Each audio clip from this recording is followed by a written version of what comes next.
Bonjour et bienvenue dans Faut pas croire. Imaginez que depuis des siècles, les scientifiques, les politiques, les astronautes, les pilotes, la NASA, les médias, tout le monde vous ment en affirmant que la Terre est ronde. En réalité, elle est plate. C'est une conviction partagée par de plus en plus de personnes à travers le monde, surtout aux États-Unis. Dopé par les réseaux sociaux, le platisme se répand rapidement en dépit de toutes les évidences scientifiques. Alors, qui sont les platistes et pourquoi croient-ils que la Terre est plate? Regardez ce reportage aux États-Unis de Christelle James et on en parle juste après. How about this? How big is the for $40? Pour 40 $, quelle est la circonférence de la Terre à l'équateur? Combien de kilomètres à l'équateur? Jouer aux devinettes, instaurer le dialogue. Alors ici, tu vois, il y a du gaz sous pression. Tu ne peux pas avoir du gaz sous pression à côté du vide. Distribuer des prospectus. Quelqu'un a déjà rencontré un platiste ici? C'est le combat de Nathan pour propager sa vérité. Cela fait 3 ans qu'il est platiste, fervent croyant d'une terre plate. Il rejoint une fois par mois ce groupe de Los Angeles sur l'une des avenues les plus célèbres d'Hollywood, The Walk of Fame. Sous les néons et pendant 3 heures, Nathan et ses camarades de jeu vont chahuter gentiment les passants. J'aimerais bien t'en donner un. Non, tu peux le garder. C'est gentil. La plupart des gens se moquent de la vérité, mais ça ne signifie pas que ce n'est pas la vérité. Ça ne veut pas dire que je ne devrais pas venir ici et partager ça avec eux. Car peut-être je vais planter une graine et ensuite on dira « Ah oui, j'ai entendu ce gars un peu fou qui parlait de ça ». C'est rond? La Terre n'est pas la Lune. Quand tu regardes la Lune, tu vois bien qu'elle est ronde. Et tu ne peux pas te dire ensuite « Si la Lune est ronde, alors la Terre l'est aussi ». Les convaincre de ne pas être dogmatiques, de ne pas être étroits d'esprit, de ne pas croire tout ce qu'on leur dit à propos du sol, de ce que c'est le sol, de sa fonction. On n'a pas besoin de croyance sur ce qu'est le sol, sur sa fonction, sur ce qu'il est. On peut tester le sol. On marche dessus toute la journée. Ce n'est pas comme le ciel. On ne peut pas tester le ciel. Quand vous dites aux gens que le sol est plat, qu'est-ce qu'ils font? Ils vous disent « Et le ciel alors ?» Et moi, je leur dis, est-ce qu'on peut rester une seconde sur Terre?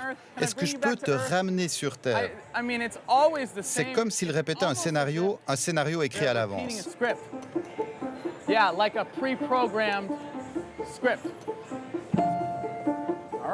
Nathan, Shirley, Dan, Vandal et les autres ont une théorie. La Terre serait un immense disque, entouré d'une barrière et recouvert d'un dôme où gravitent les étoiles, le soleil et la lune. En plus du démarchage de rue, rien de tel que le matraquage sur Internet. L'explosion des réseaux sociaux de ces dernières années a donné un coup d'accélérateur au complotisme et aux théories alternatives qui en sont issues, comme la théorie de la Terre plate. Nathan filme en direct ses moindres faits et gestes, tout comme Vandal Walton, l'homme de l'ombre qui documente tout. Alors voilà, quand tu ne peux pas discuter les faits, que fais-tu? Insulter, donner des faux arguments ou poser des questions. Ouais, ça devrait te faire tilter. C'est mauvais signe. Nous retrouvons Vandal et sa fille Katie pour leur promenade quotidienne dans le parc de Morovia, une petite ville au nord-est de Los Angeles. Loin des paillettes d'Hollywood, ce responsable en communication veut mettre fin à tous les préjugés. Je pense que c'est parce que les gens ont peur. Ils pensent que cette pensée est si divergente que cela va avoir un impact dans leur vie, leur vision du monde. Car là, on parle bien de vision du monde. Mais quand ils rencontrent et apprennent à connaître un platiste, ils se disent « Waouh, cette personne, elle est comme moi. Vous savez, on vit les mêmes choses. On fait les magasins. On doit aussi surveiller nos filles de près. » Des choses comme ça. Sa passion pour la Terre plate commence par un simple déclic. Rob Skiba est une figure de premier plan dans la communauté de la Terre plate. Je l'ai vu à une conférence sur la parole divine il y a 5 ans. Et 1 an après, j'ai appris qu'il était devenu platiste et j'ai été interloqué. Je me suis dit, Rob, que s'est-il passé? Et je l'ai rayé de mes contacts. Quand j'ai eu du temps libre au bureau, je me suis dit, bon, il faut quand même que je regarde ça de plus près. J'ai fait ma petite enquête et je me suis dit, ça c'est intéressant. Ils expliquent pourquoi nous voyons des choses si éloignées de nous, des choses qu'on ne devrait pas voir parce qu'elles sont derrière la courbe de la Terre, mais que nous voyons encore et encore. Des expériences de terrain avant tout, mais la religion n'est pas loin. Je suis chrétien depuis 35 ans. J'ai examiné les preuves d'abord, et ensuite j'ai découvert les textes et les versets de la Bible qui prouvent que la Terre est plate. Mais Wendell est jusqu'à présent l'unique platiste de sa famille. En gros, on a accepté ça parce qu'il fait partie de la famille, on ne peut pas le renier. Ce n'est pas quelque chose d'assez grave pour casser les liens familiaux et d'amitié.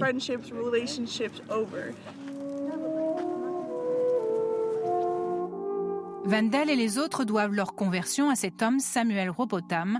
En 1865, ce scientifique anglais publie un ouvrage « L'astronomie zététique, la Terre n'est pas un globe ». Après 10 ans d'expérience, il croit démontrer que la Terre est plate, qu'au centre se trouve le pôle Nord et que le Soleil, la Lune et les étoiles ne sont qu'à quelques kilomètres au-dessus de nous. Une théorie qui prend de l'ampleur dans les années 2000 via les réseaux sociaux. Difficile de savoir quel est le nombre exact de participants de la Terre plate aux États-Unis, mais c'est dans le pays de l'oncle Sam que les platistes sont les plus actifs. Fin de journée sur une plage californienne. Place aux expériences. Wendell est déjà à pied d'œuvre. Qu'est-ce qu'on regarde aujourd'hui? On essaye de voir jusqu'à l'île Catalina, mais il y a un peu de brume qui bouche la vue. J'espère qu'avec l'infrarouge, on arrivera à voir plus près et à voir l'île.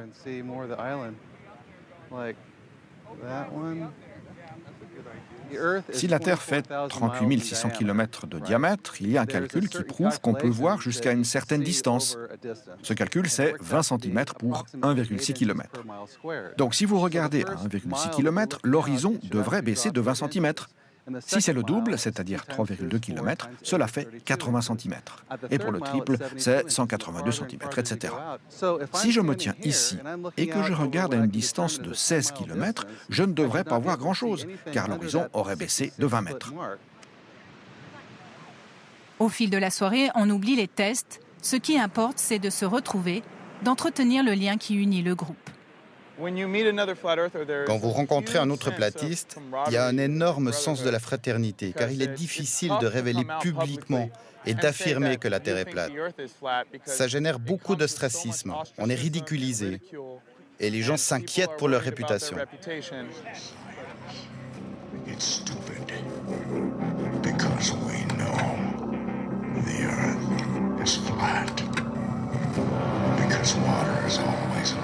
Cette communion des platistes a même son grand show, la Conférence internationale de la Terre plate, qui se déroule à Dallas pendant 2 jours. Près de 600 participants ont fait le déplacement de tous les États-Unis pour écouter les plus grands experts de la théorie de la Terre plate. Les exposés se veulent très techniques, avec un vernis pseudo-scientifique ou philosophique. J'ai parlé des impossibilités d'une Terre ronde qui tourne. On a parlé du fait qu'il n'y a pas de courbe, que la Terre ne tourne pas. Nous avons aussi parlé de l'impossibilité d'avoir des éclipses solaires. Selon l'Agence spatiale européenne et leur logiciel, les éclipses devraient bouger de l'est à l'ouest. Et en fait, elles bougent toutes d'ouest en est. Pour quelle raison des chrétiens ultra-croyants et des agnostiques se retrouveraient dans la même pièce? C'est parce que la Terre plate est un unificateur pour eux, à cause de la forme même du monde. Et c'est un terrain d'entente, un dénominateur commun. Dans les allées du centre de conférence, la théorie de la Terre plate se décline sous diverses formes. Tout ça pour un public très divers, allant des familles, des jeunes, aux moins jeunes, tous attirés par une théorie à leur portée, loin des complications embrumées des scientifiques. Les gens aiment la facilité. Le globe ne peut pas exister par lui-même. Il a besoin d'un système solaire, de galaxies, de géométrie, de trigonométrie, de mécanique quantique, d'arithmétique. Alors que le modèle de la Terre plate n'a besoin de rien. Juste une structure, un immeuble comme celui-là, avec des murs, un sol et un plafond. Vous pensez que c'est trop simple, trop facile? Non, si ça fait du sens, les gens vont écouter. Wendell n'aurait manqué cette conférence pour rien au monde. À sa grande surprise, il reçoit même une récompense pour ses multiples vidéos. Le grand rendez-vous des platistes est un succès qui d'année en année ne se dément pas, témoignant de la vitalité d'un mouvement qui contredit des faits avérés pourtant depuis des siècles.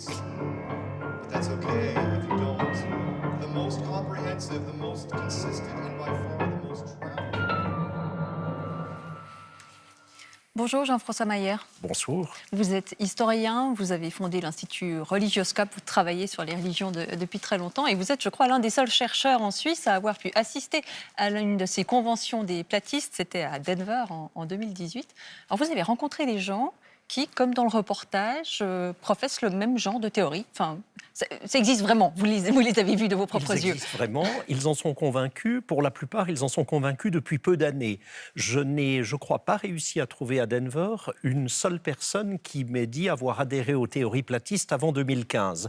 Donc c'est un phénomène vraiment récent, mais qui, comme le dit votre reportage, s'alimente à des sources antérieures. Le platisme contemporain en Occident, je laisse de côté le platisme tel qu'il a pu exister dans d'autres traditions religieuses. Le platisme contemporain en Occident, il naît au XIXe siècle avec ce personnage Robotham qui n'était pas à proprement parler un scientifique, même si lui, bien sûr, se percevait comme étant dans une démarche scientifique. Robotham était quelqu'un qui a commencé par vivre dans des communautés socialistes utopiques, s'est intéressé à toute une série de cures médicales miraculeuses et effectivement, pendant de nombreuses années, a défendu de façon très persévérante cette théorie de la Terre plate. Et ce qui est extraordinaire, c'est que les méthodes qu'a établi Robotham, le discours qu'il tient, continue à être repris aujourd'hui, notamment ces expériences qui visent à montrer que la Terre n'est pas courbe et donc, en quelque sorte, ce que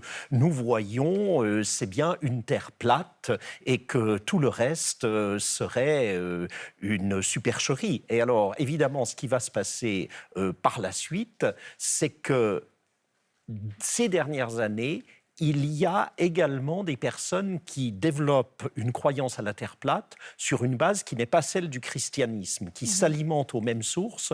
Je pense que ça reflète tout simplement la société contemporaine où le christianisme en Occident n'est plus toujours pour tout le monde la source majeure de référence. Et donc nous avons des théories nouvel âge de la Terre plate également à côté des théories chrétiennes. Mais la base quand même est largement issue de ces réflexions de Robotham au XIXe et d'un fondement chrétien et pour certains chrétiens, disons, fondamentalistes. Alors on reviendra effectivement à cette source chrétienne évangélique ou fondamentaliste et puis effectivement aussi à ces expériences scientifiques, entre guillemets évidemment, tout à l'heure. J'aimerais aussi accueillir Florian Kova. Bonjour. Bonjour. Alors, vous êtes philosophe à l'Université de Genève, vous êtes chercheur au Centre interfacultaire en sciences affectives, et puis vous travaillez beaucoup sur les théories du complot. Alors, on l'a entendu, ça fait très peu de temps finalement que ces théories de la Terre plate ont réémergé. 2015, dit Monsieur Mayer. Comment ça se fait? Comment ça s'explique? Alors, ce qu'on sait, c'est que les premières vidéos sur YouTube qui défendent la théorie de la Terre plate sont apparues vers 2011. Donc, il y a des gens qui ont fait un recensement. Et elles sont restées vraiment sans audience, très confidentielles. Et c'est vraiment en 2014-2015 qu'une petite poignée de vidéos a eu un énorme succès à Esséminé. Et la question du succès de ces vidéos est assez complexe. Je cherche les facteurs psychologiques, mais quelque chose qui a été dit à la fin du reportage par une des figures majeures du mouvement de la Terre plate, et sur lesquels les données psychologiques s'accordent, c'est qu'effectivement, la Terre plate ramène toutes les notions compliquées à des notions intuitives. C'est-à-dire que c'est compliqué de comprendre comment on peut être sur une boule qui va très très vite, mais on ne sent pas le mouvement. Et c'est très simple de comprendre si la Terre ne bouge pas. Ça parle à notre expérience quotidienne. De la même façon, on est avec cette impression qu'il y a un haut et un bas et que les objets ont tendance à tomber du haut vers le bas. C'est la compréhension naturelle. On remplace ça ensuite par la gravitation. Il n'y a pas de haut, de bas. C'est les objets qui s'attirent, la Terre qui attire les objets. Eh bien, la plupart des platistes aujourd'hui renient l'idée de gravité et remettent en place l'idée de haut et de bas. Donc, c'est un retour fondamental aux données premières de l'expérience, d'une certaine façon. C'est pourquoi croire toutes ces choses compliquées alors que l'expérience est là, que c'est très simple à comprendre. Alors que toutes ces choses-là, on ne les comprend pas. Et finalement, est-ce qu'on n'est pas plus intelligent de rester sur l'expérience elle-même? Et c'est un peu ce ce discours-là qui est offert. C'est ça qui les unit, parce qu'on voit qu'il y a des profils très très différents parmi ces platistes. Finalement, il y a un profil psychologique plus ou moins type que vous pouvez définir ou... Alors, on a très peu de données sur les platistes. On a plus de données sur les croyances aux théories du complot en général. Et de toute façon, on sait que les platistes ne sont pas des platistes purs. Hein. C'est pas ils croient à la Terre plate, puis après, ils sont... sur tout le reste, il n'y a aucune théorie du complot. Les analyses des contenus de vidéos qui ont été faites par les chercheurs montrent que 80% des vidéos, par exemple, sur la Terre plate, mentionnent le complot judéo-maçonnique, la NASA, le fait qu'on n'ait pas atterri sur la Lune. Donc, si on considère que les platistes correspondent au profil des théoriciens du complot en général, le profil psychologique, il est sur deux choses. D'un côté, il y a la composante cognitive, il y a donc ce que j'ai décrit, cette tendance à se fier d'abord à son intuition, d'abord à l'expérience personnelle, pas à toutes ces choses compliquées et abstraites. Oui. Et il y a aussi un côté qui est plus motivationnel, c'est-à-dire qu'il y a une motivation, des désirs qui nous poussent à croire aux théories du complot. Il y a un certain nombre d'études qui montrent que, par exemple, le besoin de s'en sentir différent, spécial, plus intelligent que les autres, est aussi une motivation pour adhérer aux théories du complot. Et d'autant plus qu'on se considère comme délaissé ou en échec dans la société dans laquelle on vit. Donc c'est une façon de reprendre un peu le contrôle. Une question de statut, peut-être aussi. Oui, le statut influence l'adhésion aux théories du complot. Jean-François Mayer. Oui, je pourrais dire que c'est peut-être la théorie du complot ultime. J'ai entendu un adepte de la Terre plate, lors de la conférence de Denver, déclarer « Eh bien, oui, j'ai commencé par avoir des doutes au sujet de l'interprétation officielle du 11 septembre et 15 ans plus tard, à peu près, j'ai adhéré aux théories de la Terre plate. » Donc, c'est vrai que de toute façon, pour qu'on puisse nous faire croire que la Terre n'est pas plate alors qu'elle l'est en réalité, ça suppose un complot plus gigantesque que tout autre complot. Et donc, c'est très souvent, en effet, un aboutissement qui peut bien sûr, plaquer sur des croyances très différentes. Parce qu'on le sait, les théories du complot peuvent se plaquer sur un courant et son contraire, et elles sont extrêmement malléables. Mais c'est vrai que c'est quand même assez incroyable, parce que je le disais en introduction, ça veut dire que le monde entier nous ment. Enfin, sur le 11 septembre, on peut se dire il y a clairement la CIA qui est derrière, etc. Mais alors là, ça veut dire que nous sommes tous complices d'un immense complot. Ah oui, il y a énormément de complices, si on prend les théories du complot. Donc déjà, il y a une entente parfaite sur le sujet entre tous les gouvernements du monde, ce qui est quand même déjà assez culotté comme croyance, parce que... Tous les scientifiques. Tous les scientifiques sont dans le coup. Alors c'est assez intéressant, parce qu'il y a des théories du complot selon lesquelles les scientifiques se trompent. Hein. Ils pourraient juste être bêtes. Par exemple, si on prend Robotham au 19e siècle, c'est les scientifiques spéculent, ils ne savent pas ce qu'ils disent. Il n'y avait pas vraiment de théorie du complot. C'était juste une sorte de bêtise, d'abstraction généralisée. Mais ce qui a marqué le tournant dans les théories de la Terre plate, c'est qu'on est allé sur la Lune, on a pris des photos de la Terre qui était ronde. Et à partir de ce moment-là, c'est plus possible de continuer à dire que la Terre est plate sans savoir à supposer que toute la communauté scientifique est dans le coup. Tout le monde ment. Mais bien sûr, comme dans les théories du complot en général, il y a une mise en cause de toute une série d'institutions. Bien entendu, les institutions scientifiques, politiques, religieuses, etc., vont s'accorder pour mentir, pour cacher quelque chose. Alors évidemment, dans quel but?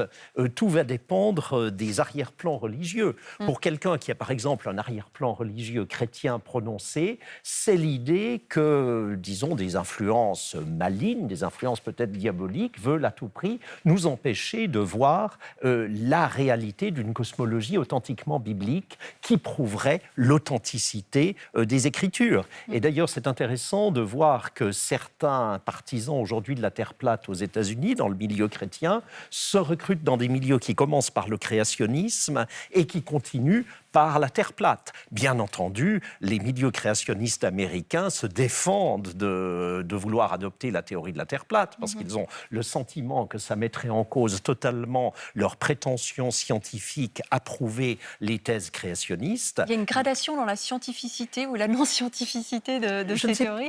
N'oubliez pas que de toute façon, pour un platiste, la perception qu'il a de lui-même est qu'il est un homme authentiquement scientifique, puisqu'il n'hésite pas à remettre en question les théories communément admises. Pour lui, c'est au contraire une démarche on ne peut plus scientifique, et l'un d'entre eux le disait, nous ne voulons pas des gens qui croient dogmatiquement. Ce qui signifie aussi d'ailleurs que quand vous allez dans une conférence de platistes, vous vous trouvez face à des gens qui, du point de vue idéologique, du point de vue religieux, peuvent avoir des visions différentes, mais sont en principe d'accord de s'écouter les uns les autres, parce que tous, ils sont prêts à procéder à cette remise en cause. Florian Cova. Oui, c'était pour revenir sur le créationnisme. J'ai eu cette discussion avec un créationniste un jour qui m'expliquait qu'en fait, la théorie de la Terre plate était un complot. C'était les gouvernements qui avaient inventé les platistes pour discréditer le créationnisme. Donc on a une couche. Il y a même des noms. C'est un conseiller d'Obama, le psychologue Carl Sustein, qui aurait inventé la théorie de la Terre plate pour mieux démanteler les autres complotistes. Mais on comprend bien qu'il faut être dans cette mouvance du complotisme pour arriver au platisme. Mais quand même, vous avez évoqué aussi l'influence des réseaux sociaux et notamment de YouTube, mais il y a quand même un phénomène de conversion. Enfin, c'est-à-dire qu'on peut bien dire, on croit en une science, enfin en une théorie scientifique, mais il y a quand même une conversion à cela. Les gens dans le reportage le disent bien. À un moment donné, on se rend compte que on ne peut que se rendre à l'évidence, la Terre est plate. Comment est-ce que ça se fait, cette conversion? À partir de quand est-ce qu'on se dit, oui, finalement, je suis convaincu? On a très peu de connaissances directes, à part les témoignages de exactement ce qui se passe. Il y a un moment clé, parce que tout le monde décrit ça comme une conversion, mais ça peut être aussi une sorte d'histoire racontée a posteriori. Okay. Le plus probable, c'est que ça se fasse graduellement. Ce qu'on sait, effectivement, c'est que la plupart des gens croyaient d'abord à d'autres théories du complot. Donc la confiance dans les autorités s'érode progressivement. Et il faut savoir qu'en fait, la plupart des autorités, la confiance en une autorité conditionne la confiance à une autre autorité. C'est-à-dire les gouvernements s'appuient, par exemple, pour les politiques climatiques, s'appuient sur les scientifiques. Donc si je ne fais pas confiance au gouvernement, au bout d'un moment, je vais devoir arrêter de faire confiance aux scientifiques, et ainsi de suite, et ainsi de suite. Donc c'est vraiment ce changement graduel. Oui. Puisque nous parlons de conversion, dans le cas justement de personnes qui viennent de la mouvance évangélique au sens très large, ceux qui adhèrent aux théories de la Terre plate ne viennent évidemment pas de toute la mouvance. Ce sont des gens qui très souvent ont été en contact avec certains courants très spécifiques, et notamment un nom a été mentionné par l'un des intervenants dans le reportage, c'est celui de Rob Skiba, qui est en effet parmi les chrétiens apôtre de la Terre plate, l'une des principales figures actuellement. Rob Skiba est quelqu'un qui a été très étroitement associé, qui le reste, à ce qu'on appelle le Hebrew Roots Movement, le mouvement des racines hébraïques, qui est un mouvement qui insiste, une mouvance plutôt, qui insiste particulièrement sur le retour à un christianisme judaïsant, biblique. Et donc, pour lui, la découverte de la Terre plate, ça a signifié aussi la découverte d'une cosmologie totalement biblique. Alors là, on va se référer notamment au livre d'Ésaïe avec l'idée d'une voûte qui couvre la terre, et à partir d'une approche qui est assez littéraliste, j'ai utilisé le terme fondamentaliste, mais probablement que littéraliste serait plus juste, à partir d'une approche qui est très littéraliste, on va se dire, mais oui, mais voûte, il faut le prendre au sens littéral, ça n'est pas simplement une image. Bien sûr, quand on commence à interagir avec toute une série de thèses peu communes, pas acceptées par la plupart des chrétiens, en plus en étant en interaction aussi avec des gens qui partent d'autres arrière-plans, il y a parmi ces protagonistes chrétiens de la Terre plate, aussi chez plusieurs d'entre eux, une tendance à s'approprier d'autres sources. Par exemple, certains citent abondamment la littérature apocryphe. Vous pensez bien qu'en général, dans un milieu chrétien évangélique, on ne va certainement pas citer, par exemple, des écrits gnostiques des premiers siècles, ce que font certains protagonistes chrétiens de la Terre plate aujourd'hui. Donc on est réellement dans un bouillonnement d'idées, de thèses, de théories, où on va aussi faire un peu feu de tout bois, tout ce qui va pouvoir alimenter l'idée de la Terre plate. Oui, c'est quand même vraiment intéressant, parce qu'on se veut dans une théorie ultra simple, où tout se confirme par les sens, etc. Puis en même temps, on va attester ces expériences sensorielles intuitives par des sources multiples. Là, on est dans de la complexité, pour le coup. Oui, mais n'oubliez pas que très souvent, ces démarches procèdent aussi de façon accumulative. Et c'est très frappant en regardant certaines présentations vidéo sur la Terre plate, c'est qu'il s'agit d'aligner un maximum de preuves, selon ceux qui les soutiennent, et c'est une certaine façon, cette accumulation même qui va aussi convaincre l'auditeur. Florian Cova, est-ce que le fait que cette position soit quand même extrêmement minoritaire, même aux États-Unis, on l'a vu quand même, le fait qu'elle soit aussi un peu stigmatisée, sujet à raillerie, est-ce que ça renforce paradoxalement les croyants dans leurs convictions ? Alors oui, effectivement, il y a beaucoup de stigmates. Par exemple, pour donner l'exemple d'à quel point c'est stigmatisé, il y a des pages Internet dans lesquelles les gens qui croient à la Terre plate peuvent se rencontrer pour se donner rendez-vous, se marier, parce qu'ils sont obligés. Parce que c'est un système tellement profond, c'est un système qui change tellement notre vie qu'on ne peut pas juste être avec un conjoint qui pense que la Terre est ronde, quoi. Et oui, la stigmatisation, d'une certaine façon, renferme, parce que comme elle coupe les liens avec les membres de la famille, par exemple, c'est un procédé classique dans les sectes, sauf que là, ce n'est pas quelqu'un qui le fait, c'est juste le décalage avec les autres qui se creuse. Ça renforce les gens dans le fait qu'ils se parlent qu'entre eux, et surtout, ça augmente le coût. C'est-à-dire qu'ils ont tellement déjà perdu et tellement déjà payé pour entrer dans ce mouvement que la perte qui en résulterait si jamais tout se révélait faux serait colossale, en fait. Ouais.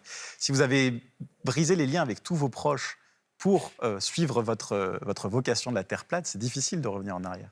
Alors, ce que je dirais, c'est que rarement il y a des gens qui ont brisé leurs liens avec les proches. C'est plutôt des proches qui ont mis à l'écart ces personnes-là. Et comme toutes ces personnes, il y a encore quelques années, ne pensaient pas que la Terre était plate, elles sont évidemment très ouvertes à des gens qui n'y croient pas encore. Elles se disent... Ils en faisaient partie. Oui. Nous-mêmes, nous en faisions partie il y a quelques années. Donc, une chose qui m'a beaucoup frappé, pour qu'on ne tombe pas dans un cliché par rapport à ce que seraient ces gens, c'est leur extraordinaire ouverture à la discussion et à la contradiction. La plupart d'entre eux, on peut tout à fait leur dire, écoutez, vous voyez, par exemple, moi, je ne suis pas encore tout à fait convaincu que la Terre est plate. Je vois quand même de sérieuses objections, comme celles que vous avez soulevées, l'immensité du complot, bien sûr.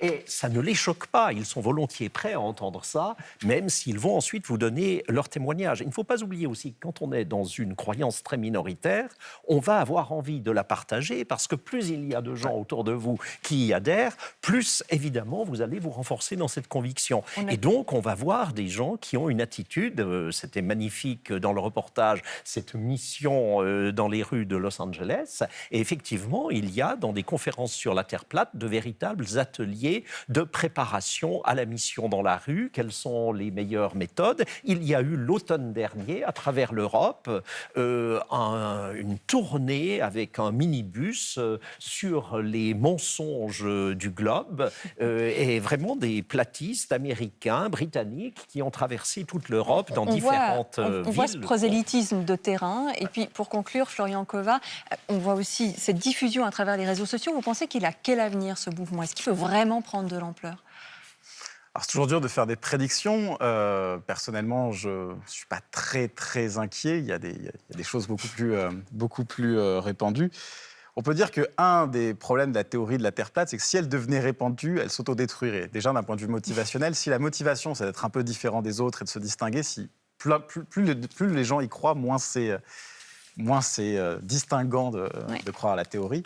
Et ensuite, il suffirait que les gens qui croient à la Terre plate soient assez nombreux pour accéder à des fonctions de pouvoir dans les différentes branches du gouvernement, etc., pour que le mouvement ait quand même un certain problème de confrontation avec la réalité.